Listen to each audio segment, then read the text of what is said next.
So the Cultural Integration Fellowship, which is sponsoring this program, was founded by Dr. Haridas and Bina Chaudhuri. And I have a personal relationship to that. When I came to the United States to take up this work actively in the 1970s, there were a few centers around run by forerunners, you could say, who came here and presented the teachings of Sri Aurobindo and the Mother and developed various things. There was the Sedona Center with A.B. Purani. There was Matagiri with Eric and Sam, and Dr. Tyberg in Los Angeles, and Haridas and Bina Chaudhuri in San Francisco. And what's interesting is that all of those forerunners had their own unique perspective on things and started various centers and programs and lectures, whatever. But Dr. Chaudhuri had a larger vision. He didn't found a center. He started an institution. And that institution is vibrant, active, and powerful in the world today through the California Institute, as well as the Cultural Integration Fellowship, in bringing this new light into the world. In the 1970s, I was living in Southern California. I had a much closer relationship with the East-West Center at that time. But whenever I came to San Francisco, I would meet with Dr. Chaudhuri. I've stayed at the Fulton Street address at the Cultural Integration Fellowship.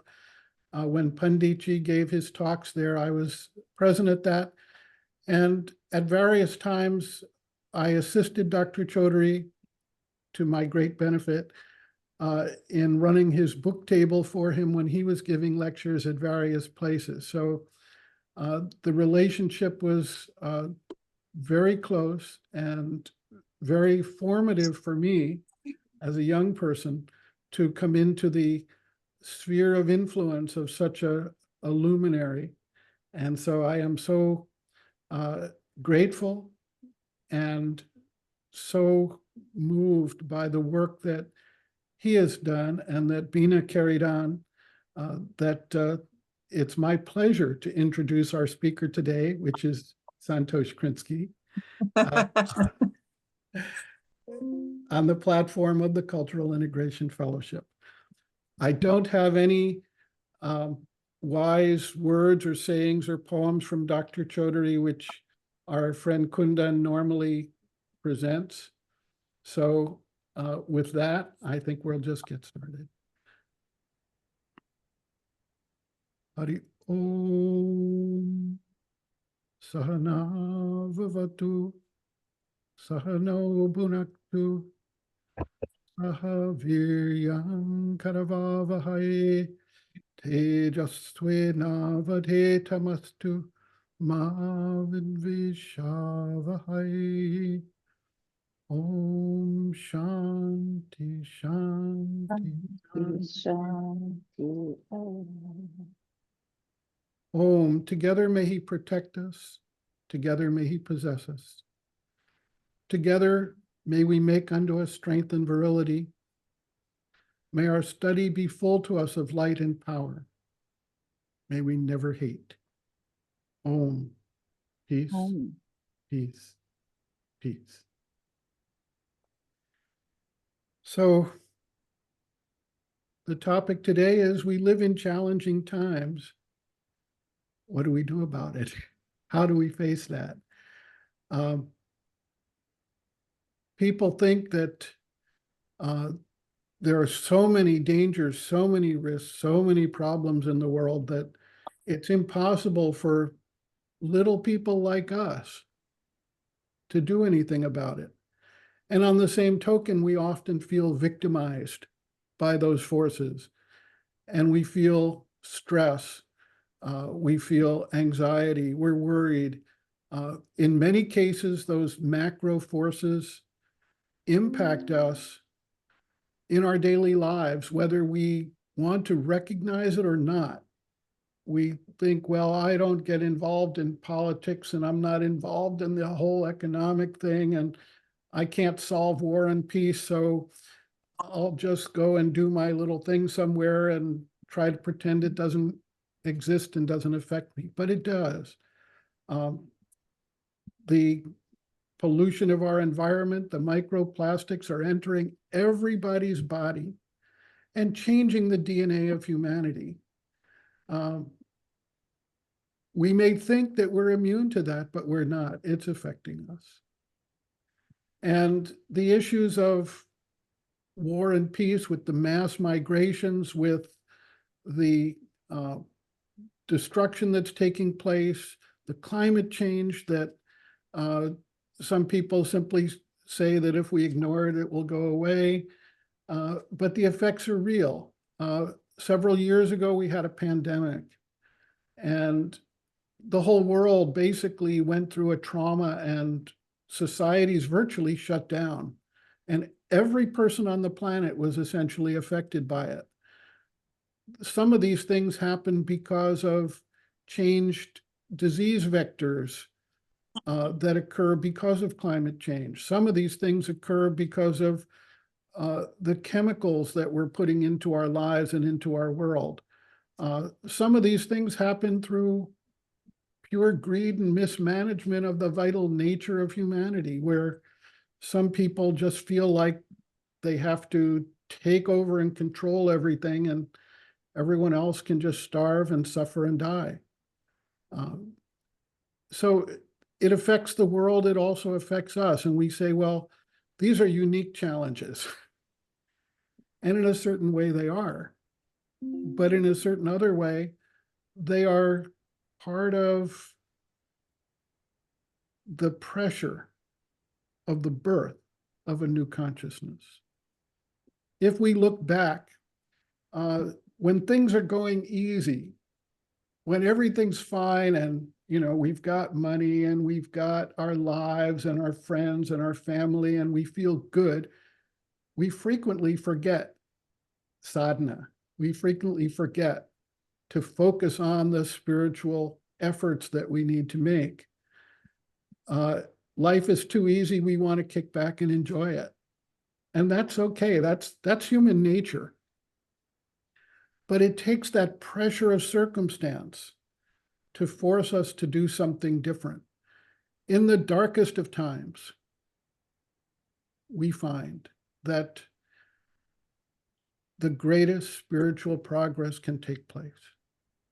Just think about it. The Bhagavad Gita, one of the greatest texts on how to live human life and take up a spiritual standpoint in life, was presented on the battlefield of a great civil war, where teachers and disciples were going to be killing each other, where elders and grandparents were going to be killing their grandchildren and vice versa.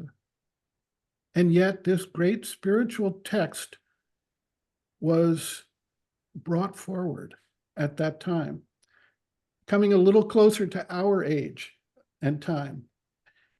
In the 19-teens, we suffered through the war to end all wars, World War I. It was terrible. It was horrible. I don't remember it personally, but I've heard accounts of it. And if we look and see, Sri Aurobindo was alive at that time. Mm-hmm. And he didn't feel victimized. He didn't feel like there was nothing he could do. He was writing the life divine in the midst of that darkness. Think about that. He was writing the life divine. In World War II, another one of these major disasters, the mother took up the challenge and started what eventually became the mother school, the education facility that we see today in Pondicherry. as a result of taking in families, changing the entire nature of the ashram, and expanding her work dramatically. We can say, well, okay, she responded. She didn't look like a victim there. She responded to it. I won't get into the action that Sri Aurobindo was taking from his room. The focus he made on bringing down and focusing a greater light to confront that greatest darkness, but it was there. He rose to that challenge, and he met that challenge with spiritual development and growth, not just for himself, but for humanity. During that time, Sri Aurobindo was writing Savitri, a legend and a symbol. What better answer to the Nazi Holocaust than to bring down the light that Savitri represents for all of humanity and its future? During the 1950s, we had the Cold War, we had nuclear bombs being tested, we had the Korean War, we had all kinds of cataclysms that were intensifying the pressure in our world. And during the 1950s, the mother declared the descent of the supramental consciousness into the material world.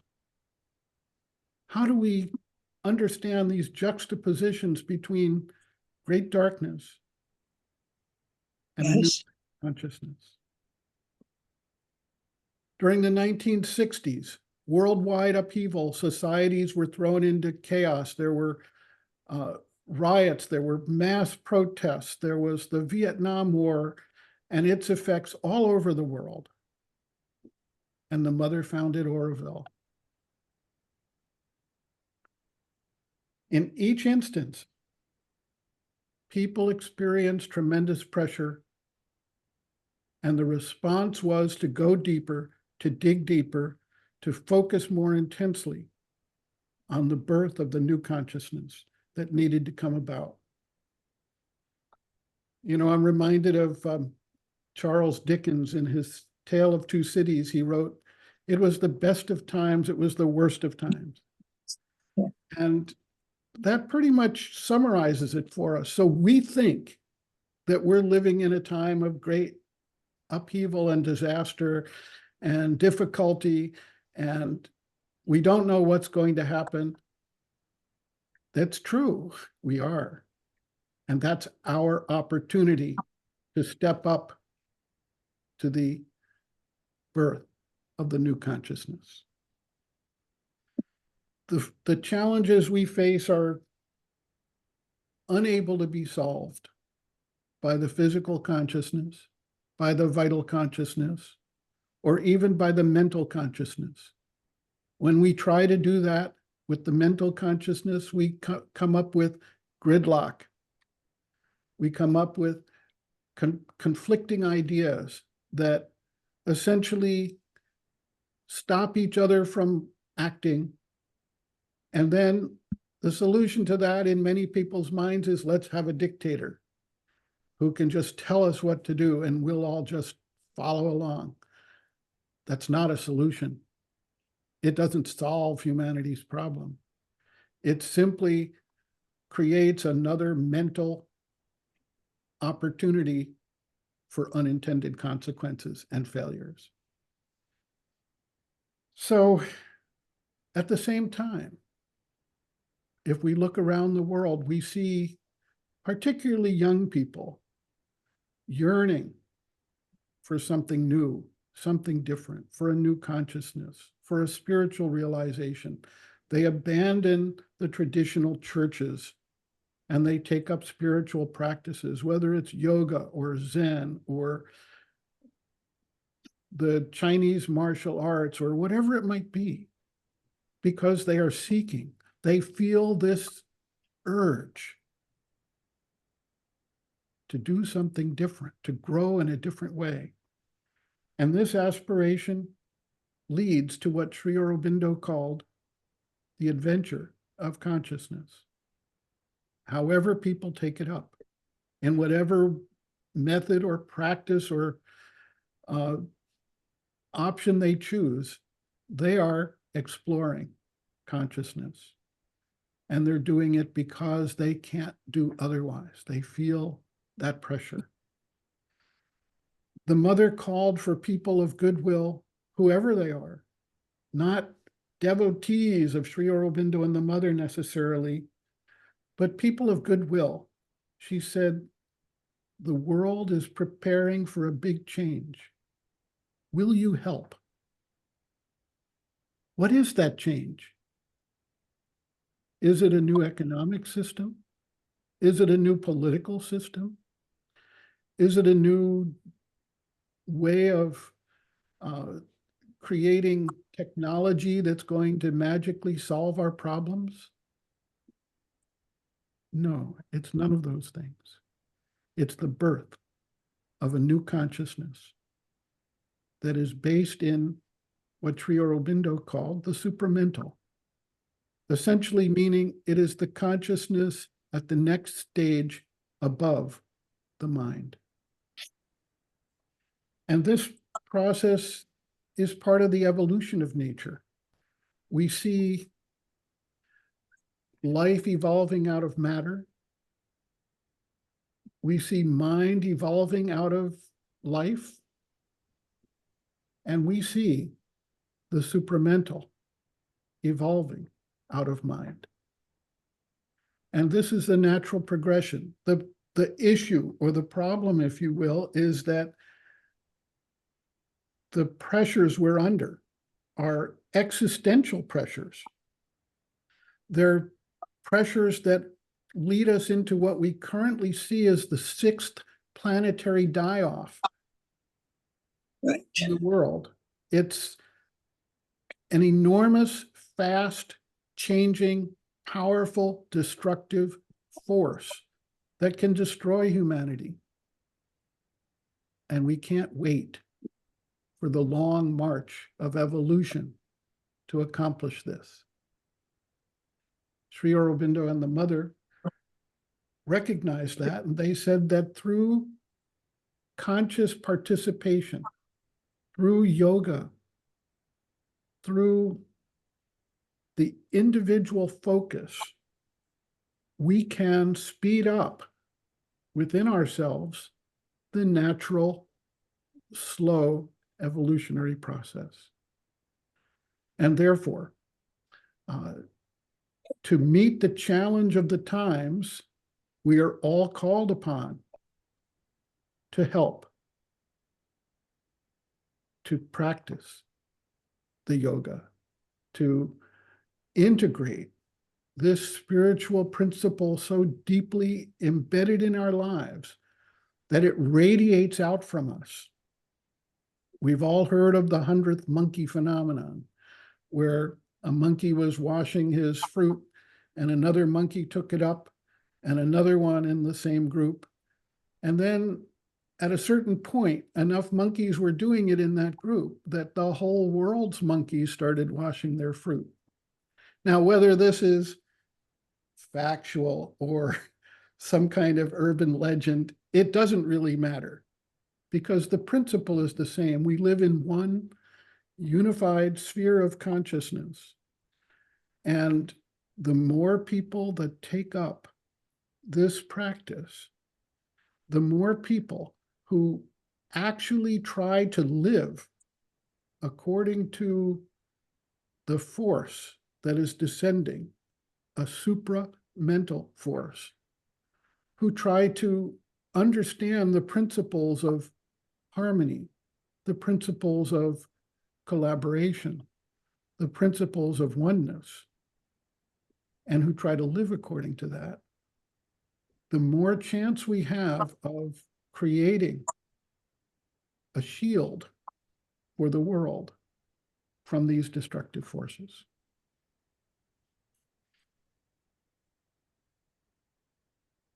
Each evolutionary stage involved tremendous cataclysmic changes. And some people say, well, what can we do to stop all these changes? Actually, some of these changes are part of the evolutionary process. When life evolved out of matter, various forms of matter were radically changed. They were no longer what they were when they started. When mind evolved out of life, life also changed and matter changed. And now we dig into the genetic code and we do all kinds of gene splicing, and we design new things, we create new things, we create new forms of matter. Microsoft the other day came out and said they've developed a new form of matter other than the ones that we're used to. Someone else found out that light was now able to be observed in 37 dimensions, not just the 3 or 4 that we're recognizing. So mind changes life and matter, and we have to expect that the supermind, the supramental force, will change mind, life, and matter itself. How is it going to do that? What impact does it have? We saw in World War II that the cities of Germany were totally destroyed through day and night carpet bombing, total destruction. And out of that total destruction arose a modern, new, powerful society. That doesn't justify the suffering,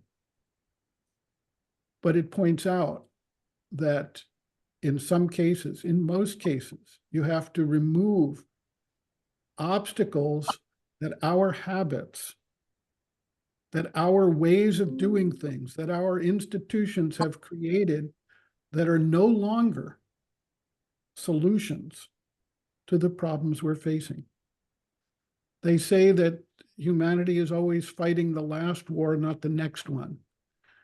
And it's the same way with the developments of societies and consciousness and our role in them. We're trained as young children and all through our lives to live a certain way based on the institutions and the forms that have accreted over time and become solidified. And yet these very forms, in many cases, are the obstacles to the next evolution. And so our challenge is, can we find ways to evolve without necessarily disrupting the whole world with suffering, and change those institutions? Or are the cataclysmic type of changes we're seeing today the way of the divine to clear the decks, so to speak, so that the new consciousness can manifest?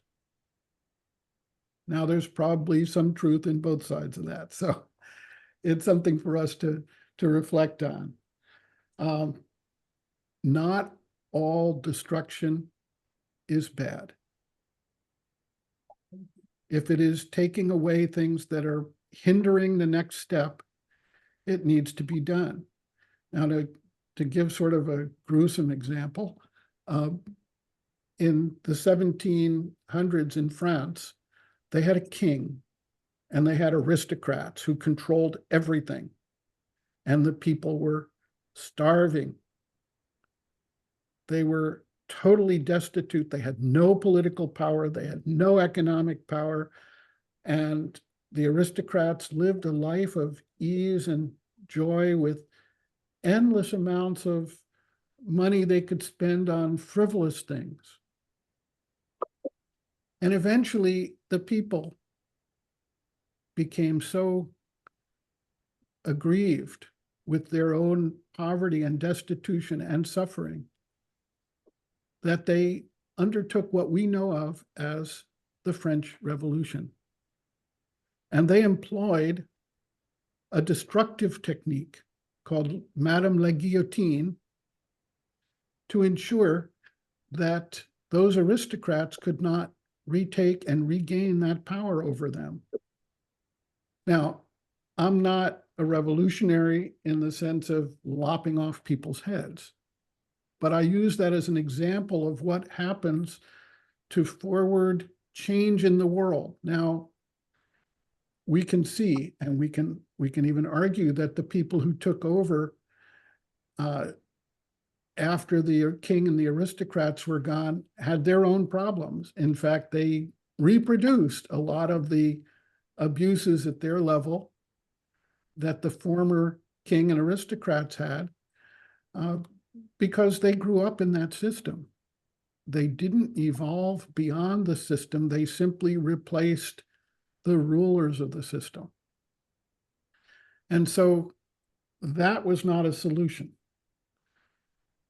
We see today in the world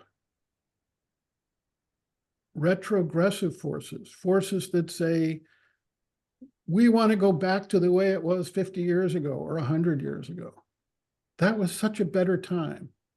Well, what they're really saying is that change has moved so quickly in our society that, that they cannot address it or adapt to it. They have a conservative mindset, habituated and acculturated in a particular way of seeing and doing things. And the fact that life in the 1920s and life today are so different that people born in the 1920s who are still alive find it virtually impossible to recognize the world and deal with it. They feel lost. They feel like, what is going on? Everything is moving so quickly. We've got rocket ships. We go to the moon. We've got atomic weapons and we've got threats. We've got genetic engineering. We've got pandemics. What's going on here? We've got technology we can't understand. We've got AI that is able to outthink most of us. So, of course, people who grew up in that cultural background, in that societal background, in that economic and political background, find it impossible. It's like, well, back in those days, we didn't have Black people running things. We didn't have women out there making themselves known in the society. We didn't have all those things. These are just terrible things these people think. They're not terrible things. They're progress of humanity recognizing our inherent oneness and the oneness of our mental, vital, and physical capabilities, regardless of the physical form that we happen to take. But that resistance creates a lot of problems. And the reason it creates problems is that essentially these are the people with the power. They've got the government in their hands. They make the laws, they enforce the laws. They've got policing power, they've got economic power. And those who have used that and developed and implemented these new technologies have tremendous powers of control over all of the workings of society. And so they think the solution to all this is to suppress all these progressive things that are going on and create a new aristocracy and a new dictatorship. And they think that by doing that, the world will be a better place 100 years ago in today's world. It isn't going to happen. It's not the movement and trend of history. So the mother says, the world is preparing for a big change. We recognize that. We see the change. We see the opposition to the change. And so the question then is, what can we do? And the first thing is sincerity in the practice of the yoga within ourselves. And the second thing is radiating that into whatever spheres of society you're in. In a time of great darkness, we need to spread light. In a time of ignorance, we need to bring forth knowledge. In a time of ugliness, we need to manifest beauty. In a time of disharmony, we need to manifest harmony. In a time of hatred, we need to express love. If we do those things, we will have an impact. We think we're just small people and we're hidden away. Well, consciousness is universal. And the more powerfully we integrate these things into our awareness and consciousness, the more powerfully we act upon them, the more powerfully we stand up for these principles, the more impact it has. You may not see it. With all the chest beating and trumpets blaring and drums drumming everywhere of the vital consciousness trying to hold on and hang on in its last gasp of trying to manage the world, you may not see it, but it's active nevertheless. That is why the mother could declare that the supramental consciousness has manifested in matter. And we see the changes over time, the evolutionary changes that are happening with revolutionary speed, the yearning of the young people for spiritual development, the growth of a movement around the world towards understanding and oneness and mutuality, despite the control of oligarchs and dragons who sit on huge piles of money and let everyone else starve. We see this. We can't control them, but we can be true to what we see, what we understand, and what we know. The new consciousness is farther seeing, wider, able to harmonize conflicting ideas and able to see a way forward that we cannot see with our mental consciousness. It's able to resolve imbalances. And so if we align ourselves with that, if we begin to try to widen our perspective, become more inclusive, look at the habits that are ingrained within ourselves that maybe just breed these instant reactions. And as we look from within, we say, oh, maybe I can change that reaction within myself. And who knows, you or I or some other person we don't yet know becomes that 100th monkey who flips the script on consciousness on the planet. We see the catastrophic forces. I look at it as the birth pangs of the new consciousness. Any woman who has undergone birth of a child knows what I'm talking about, the birth pangs. I know it sort of vicariously because I was there when my wife gave birth to her 2 children. And it was pretty intense. It was very intense. They say that the pain threshold that women undergo in childbirth is greater than the pain threshold of virtually any other pain that we undergo. And yet they do this and bring forth new life and new hope. Swami Vivekananda tells us, be fearless. The mother asks us to collaborate in the changes, side with the future. If it seems impossible, if the existential threat seems bigger It's because the opportunity is bigger. So what can we do? We need to not surrender to the darkness. We need to not give up hope. Sri Aurobindo and the mother confronted the forces, and they brought light, and they brought harmony. And they've told us the way forward. The mother set the stark truth before us. We have an existential choice. She said, truth or the abyss. And that's our challenge.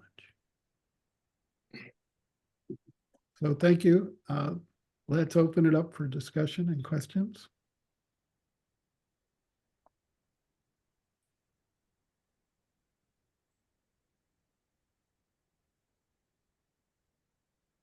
And I'm not really experienced with all these hand raisings and callings on people. Let's just try it. Let's see what happens.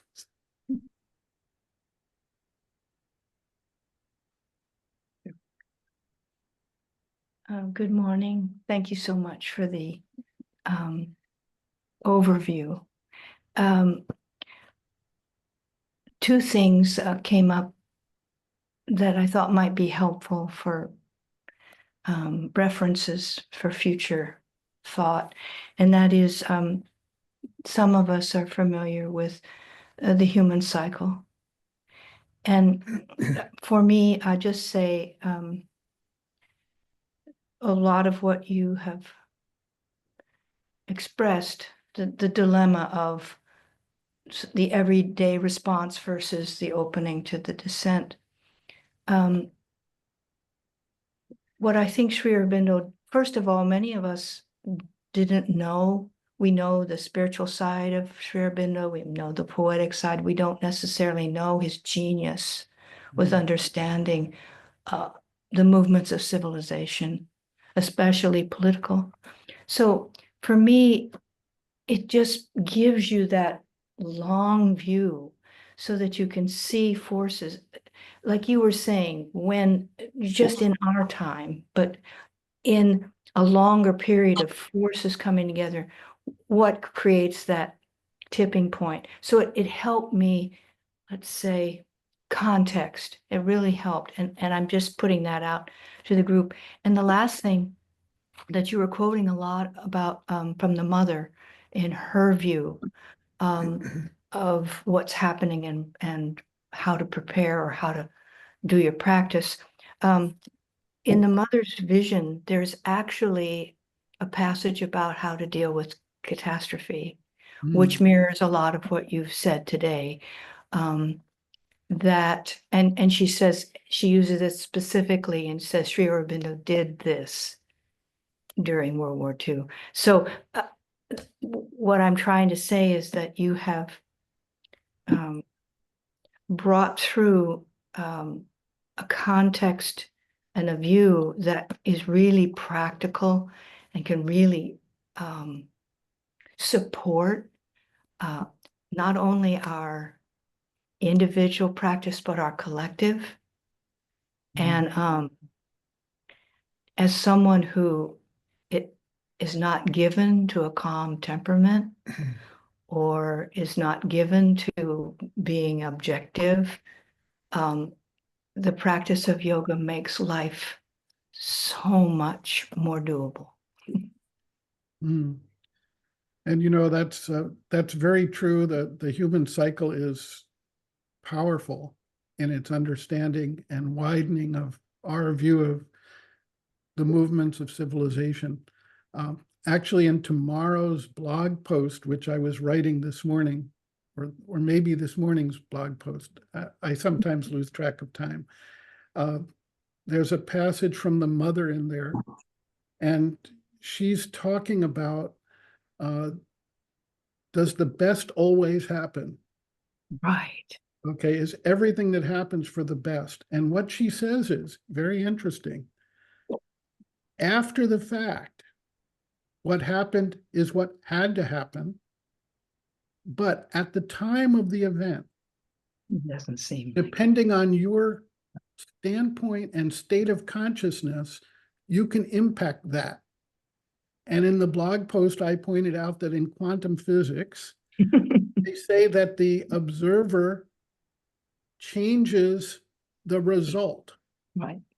And I so if you look at yourself as a participant or observer, and you see that the event coming, you can change that. And so the mother was more or less describing in human and yoga terms what we see the scientists describing in quantum physics.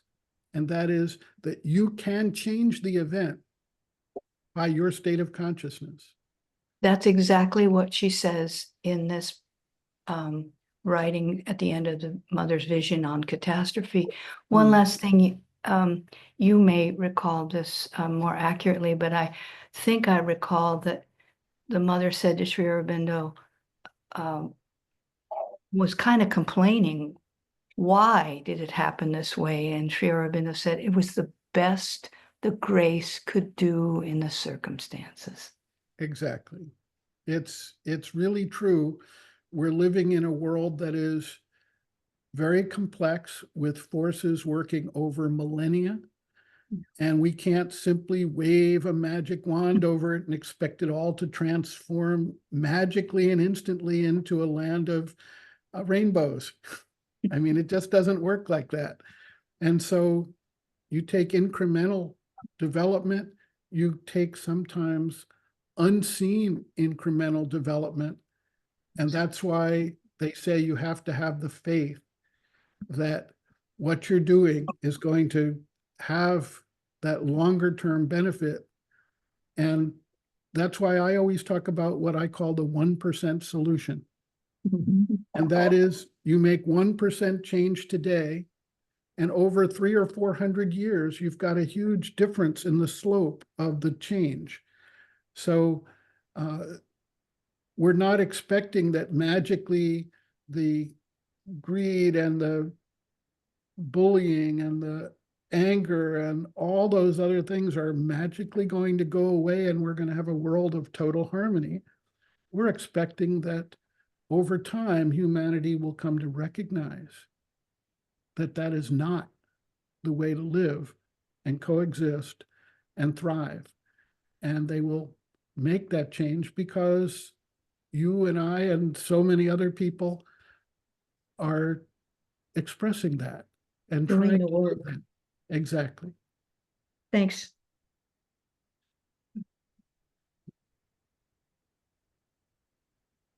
Thanks, Santosh, for the whole framing. I very much agree with all of your analysis or presentation. A couple of different things came up. You know, one of them, maybe we'll come to this if there's more time, but I'd like to hear more from you later about what you said about mind changing life and matter. And I'll rephrase this in a way. But before that, I just wondered, yeah, what Margaret was just saying. I think part of this is also the fact that what we call good or bad is not that simple. You know, it's more like an egoic framework, you know, that we use. I remember a Tibetan Buddhist story. I won't go into it, but there's a whole series of events happen when one person tells the other, "Oh, it was so good that this happened," and then, "Oh, it was so bad that it happened." Because as time progresses, a new context develops, and you look back at what was good and what was bad, and you see it in terms of the consequences, and you say, "Oh, by the way, it wasn't that bad," you know. And a lot of us do this in our lives. You know, we look at what we think were difficulties or problems or turning points in our lives, which were difficult, but once we see the new consequences, we can say, oh, after all, it wasn't that bad. So I think it's kind of hard for me to kind of make those judgments. I'll sort of suspend it as much as possible. But one thing that I'm very convinced about for some reason, and I want to hear from you on this, is that um, I want to hold on to my own little version of truth consciousness as much as possible in looking at all these things. I actually see very small people in these great figures in politics and all the news and stuff like that. I don't see great human beings. I see angry and unhappy people. I they have the reins, they have the power, but I feel no jealousy whatsoever for their condition and their state of mind. The only thing I'm concerned about is the harm that they do to others, and um, so is there any use in, you know, um, by the way, I should also add that I also see what's going on right now as a new manifestation of the Prince of Falsehood. I think I see every sign of that. I won't go into that, but do you think there's any chance in our little yoga to do some opposition to these forces by sort of maybe holding on to truth consciousness to begin with, because much of the world is in such delusion about what they're seeing that seems to me that holding up the truth, even in your own mind, is a great exercise, because we might wobble from that from time to time as well. But any opposition, actually, from a yogic point of view, in our small ways, what do you see about that? Do you recommend that? Well, I don't recommend anything particular to anybody. What I recommend is you look in your own heart and see what you're moved and what your mission and what your focus is to do. And if you're called upon to do that, I would wholeheartedly support that. But not everybody can take up opposition. Some people are not meant to be spiritual warriors in that sense. And they will just get basically beaten down if they take it up. Others have a stronger vital capability of withstanding that, and they can take that up. But Yeah. if you're not prepared for it, don't go there. Do something in a field where you are prepared. If you're an artist, do art. Yeah. If you're a musician, do music. And if you're a spiritual warrior in the political and economic world, well, so be it. You'll have our blessings and support as much as we can give Yeah. that. Yeah, yeah, that's exactly my concern, But I'll wait for my second question because I see Roger raising his hand. I'll come back if there's time. Okay. Thank you, Roger. Santosh. Hi, this is I really appreciated this conversation, and it's been up for me a lot. There's so much doom and gloom out there amongst people I know, people I don't know out there in the internet. A lot of doom and gloom. People have very dreary responses to all this, and I've been responding without getting deeply philosophical. I mean, even the 12-step program has bottoming out. You have to bottom out before you can transform. Dark night of the soul. We these concepts have been with us all along, and sometimes it's just a slight change in perspective. We talked about those polarities before: disharmony to harmony, and hate to love. And I was thinking how sometimes the opposite of love is not hate, it's fear. And and sometimes just a little change in perspective could have such a big impact. I saw something on the internet this morning. There was a woman in pre-World War II Germany, and during the war, I forget her name. She was an American that went to Germany before things started to collapse to study some discipline. I don't remember what it was. And she stayed there as the whole thing was devolving. And she created a little mini movement. She brought together a very diverse group of people: artists, politicians, writers, philosophers, and they created a resistance movement. They got a lot of Jewish people out of Germany, and she had a big little impact. And eventually she was arrested and she was convicted, and Hitler overrode the conviction. And instead of sending her to prison, she was executed. And I was thinking that people look at this story sometimes, some people, and it's, oh, how terrible. But I'm thinking, what a satisfying life she led. I have a feeling, my projection is that she died with a certain sense of satisfaction, and I see it as a positive story and the kind of impact that her life and her activities had on other people, kind of helping this movement along. And so yeah, I don't know sometimes when I'm not caught up in the doom and gloom, is that my kind of Reichian armor and my denial and my kind of male insensitivity? Or am I seeing things in a deeper kind of appreciation? Sometimes it's hard to tell, but I appreciate that this conversation is something anybody can appreciate. It you bring in the deep philosophical context, but most any bright person could be participating in this conversation and get the message. So I like the way you're able to kind of balance those elements very nicely. Thank you. Well, thank you. That was actually a very motivational story you told, and I'm very much in favor of people doing what they see they can do. I said somewhere recently, there's some people who are called to feed the hungry.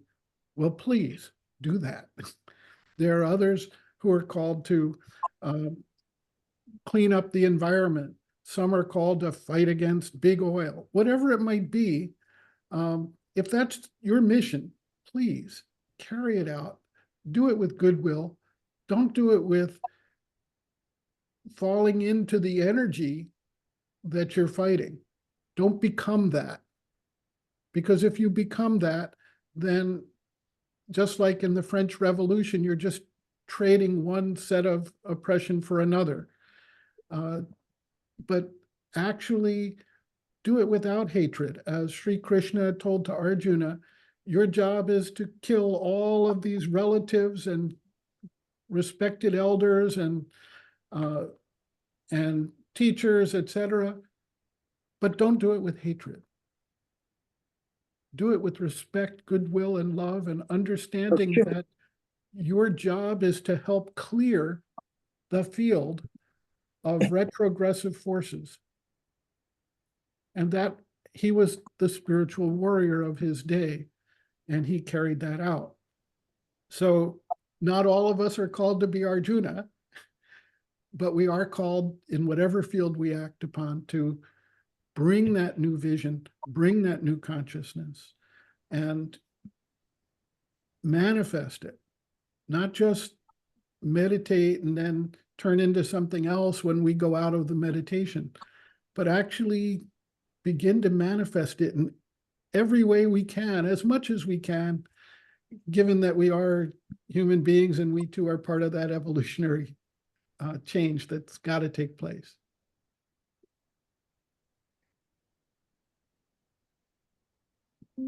I see Ted has his hand up. I do. All right. Do you hear me? Do you hear me okay? Oh, you're great. Okay. This laptop sometimes works. If you lose the sound, let me know. I just reboot it and it'll work fine. I really enjoyed this talk. You can't imagine how much I enjoyed this talk.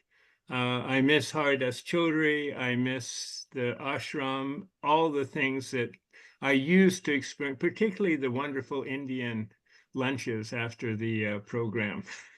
So what I'd like to do is just, the reason I enjoyed this so much is it's such a refreshing view. I'm running a homeless shelter, so I'm in an environment that is extremely challenging. And this is really a breath of fresh air. I thank you so much. I just thought I'd like to go over quickly. To me, the universe is working just fine. We're about 4.5 billion years into it. The universe is about 15.5 billion years old. Everything that we look up and see probably is totally different now. It's taken a long time for light to reach us. So whatever the universe is totally is obviously something quite different than what we assume it is now.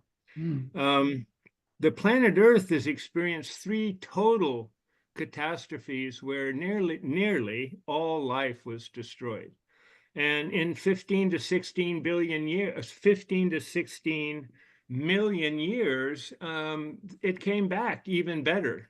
So what you've noticed is that in catastrophe, the catastrophe has some purpose because everything in the universe is working as it should. I really firmly believe that.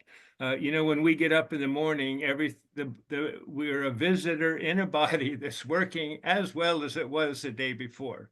And if we went through deep sleep, then we wake up, we're still what we were. We still have that experience of being, which is the essence.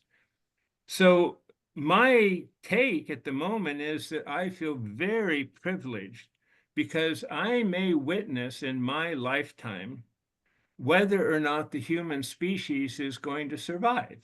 I'm not sure, there's nothing I can bet on this one.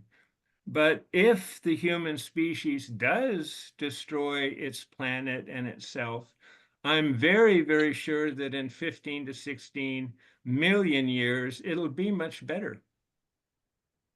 So that's what I tell my friends. Don't despair. Things look really bad right now, but in the big picture, it's really just fine. Well, that's a great perspective. And let me say, I thank you for your efforts of running a homeless shelter. The issue of homelessness is a serious one that affects everybody. And it's a human created issue. I can tell you the fundamental cause of all the homeless people that I've encountered. We shelter 20 and we have over 90, that we service. We have service from 6 days a week and we do free Sunday dinners and a lot of things. We have showers and bathrooms and laundry, you name it. But every single individual that I have spent time with has what we call ACE. That's adverse childhood experiences. They can be 40, 50, 60 years old. You sit in a car with them for 45 minutes on the way to an appointment, and the first thing they will talk about is how horrible their childhood was. Yes, these are human-caused issues, and it's good that people are taking that seriously and working with those who have these issues and who, as a result, experience tremendous physical and vital and mental suffering. So thank you.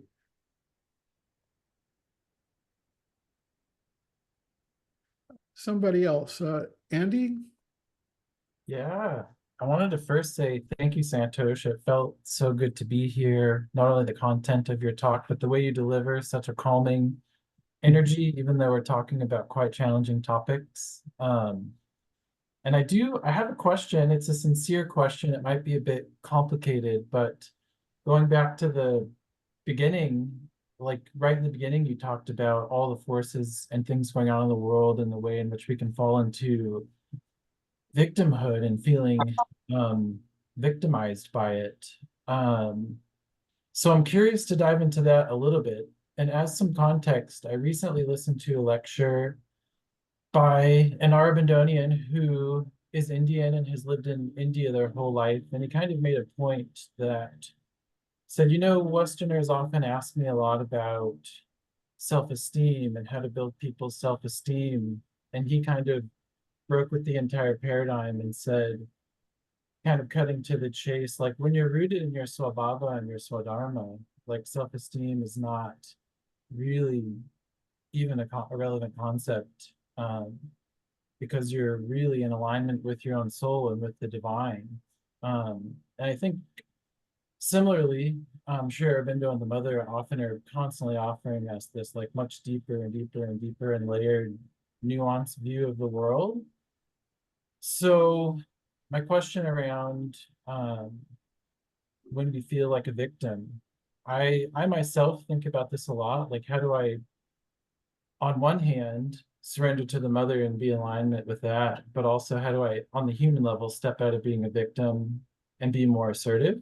And the other piece I'd like to say is, like, culturally, I feel, particularly probably since the 60s, maybe it's a timeless thing, but because of social justice issues, like becoming more and more and more front and center for people, but like most social justice issues, in a way, always involve a group or a person being victimized. Mm. And so I think there's just, from my perspective, that could be right or wrong or incomplete, like the sense of being a victim is more alive in culture for both very valid and good reasons. But also it can be like a really slippery, like to identify as the victim can be this profoundly slippery, disempowering place to become identified with and fall into. So thank you for hearing all of that. Coming back to the question, like, you know, in light of Sri Aurobindo and the Mother, in the same sense of like in the way in which self-esteem is like valid on one level, and on a deeper level, we can dispense with it. From your view and life experience of integral yoga, other than, like, I think we all align on like faith in the Mother, there's something deeper going on here. Like, is there anything else you might draw on in your own life to, you know, if you identify feeling like a victim in a yogic way, how you step out of that? Well, let's try. I appreciate your question. And my view is that if you're in a space where you can identify with your deeper dharmic mission and not the ego personality, then you don't have that issue. But not all of us are there or there all the time. And so we still have to struggle with and deal with the day-to-day stuff. And it's sometimes very oppressive. And to deal with that, part of it is seeing if you can just shift your standpoint enough to recognize that that is the ego and the external nature, and sort of play with it rather than feel like you're controlled by it.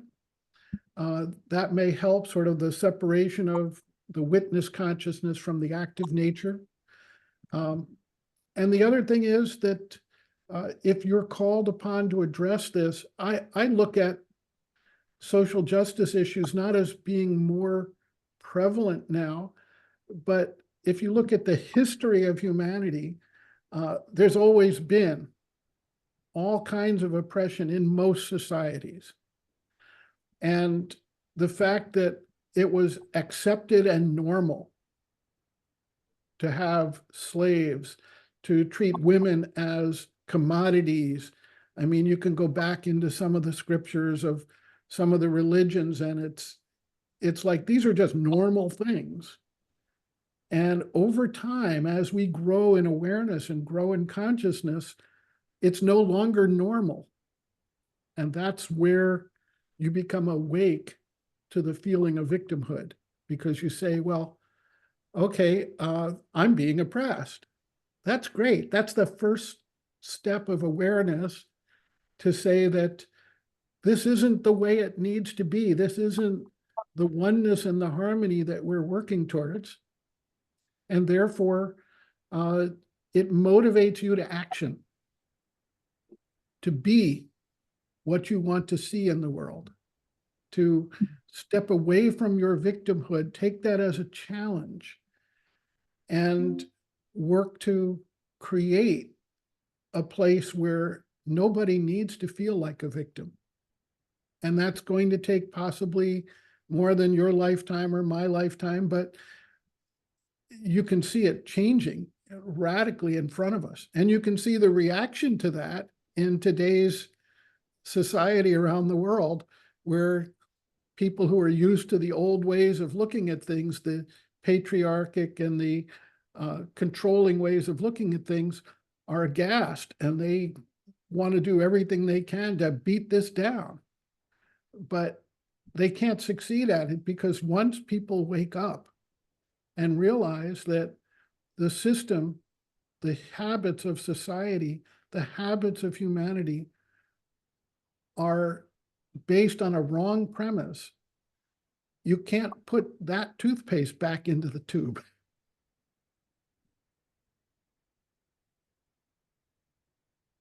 Thank you.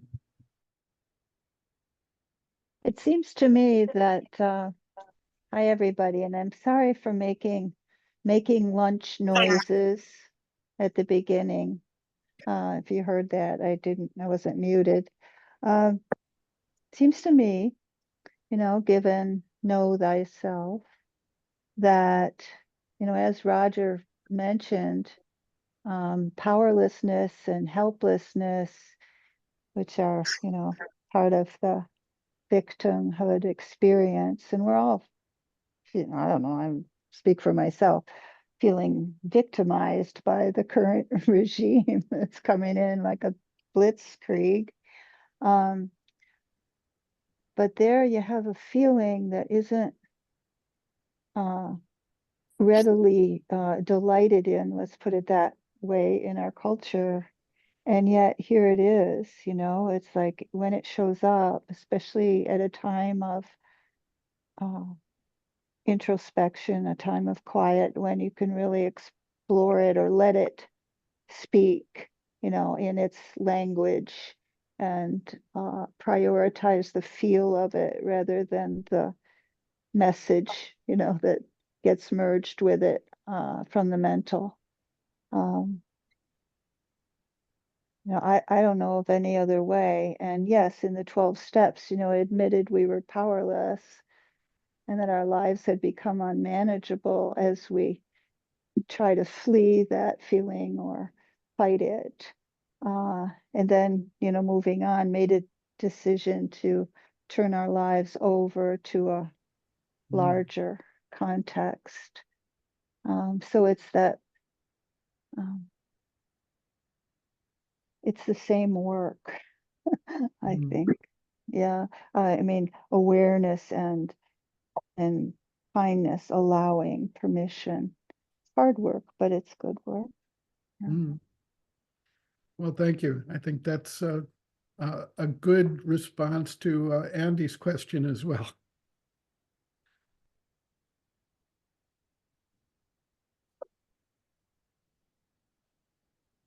Well, I see we're getting close to time here. If there are any other people who want to chime in here, please do so. And then if not, then we can wrap it up for today. And ahead of that, I want to thank everybody for your efforts and your the shining light that you bring here into our collective gathering, our satsang together. And I very much appreciate that. Thank you so much. Thank you. Thank you, so much. Santosh. Thanks, everyone. Great to see everyone and feel the force working within us. Mm-hmm. Bye, Woman. Okay. Bye-bye. Bye. Bye, everybody. I try to find my way.